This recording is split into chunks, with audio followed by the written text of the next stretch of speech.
Last question. Okay. Does this change your opinion about the Bruins as far as the opinion you had earlier in the year No, when you were no, kind of negative about them? no, kind of negative. We don't have to sugarcoat that. I certainly was negative. No, it doesn't change my opinion at all. My opinions on the Bruins and the front office nonsense that has gone on is well documented, and I'm not I'm not prepared to change my opinion just because they've won 5 games in a row with a team that, listen, it'd be great if the Bruins made the playoffs, or maybe it wouldn't be great because it's sort of a situation with the Celtics here. With the potential here, you know, you always want to make the playoffs, Clay, but at what extent? Is it just to get in the playoffs, just to say we made the playoffs to get the second wild card, or they get bounced in 4 or 5 games to Which a they better will. team? Or do you step back a little bit, play some of your younger guys out there?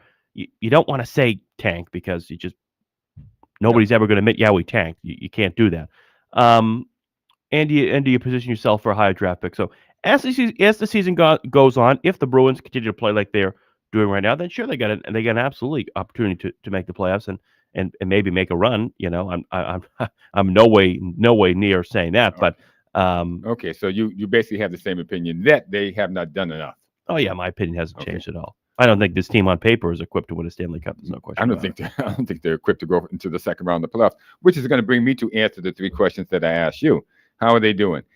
They're doing fine. They're doing up and down, which I expect from a mediocre team. And what I don't like is that they're giving Sturm so much praise now that they've won 5 in a row. And it implies that their predecessor, Joe Sacco, was the reason why the team looked, well, less than mediocre last year. Yeah. Okay. Why they face planted, why they, were last in the division last season. It implies that Joe Sacco was the problem. Okay. Not that the team is saddled with mediocre, talented players, which to me is the truth of the matter, or that they additionally screwed the fans and the team last season by not signing Jeremy Swayman until the last minute. So the guy never had a training camp, couldn't go into camp. They brought him in off the street. They waited till the last week to sign him. So he's coming in off the street and he's going against top level competition. It was disastrous. That was all on the Bruins. Okay. And okay, nobody ever said anything. We're the only ones who ever said anything about it. So it's all on the Bruins. Now, do I think they're a playoff team? No, I don't think they're a playoff team. I think they might hustle. I think they might push themselves to get to the playoffs. But if they do, they'll be out in the second round, guaranteed if they make it through the first. No, as a matter of fact, they won't make it past the first round. They'll be out in the first round.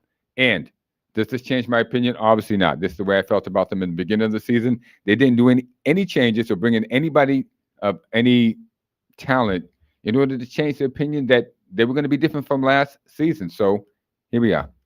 Okay, I agree with you on a number of things. I disagree with you. I don't think you can solely blame Joe Sacco for what happened with the Bruins last year. Joe I don't. Sacco No, I don't. Joe I don't blame Sacco them. was you just said he's to blame for the. No, I said the Bruins are making it by heaping all the praise on Sturm now. Mhm. It's okay. Saying that Right. Joe Sacco was the problem. That's the reason why they Okay, fired him. okay, I see. I misunderstood you there, but Yeah.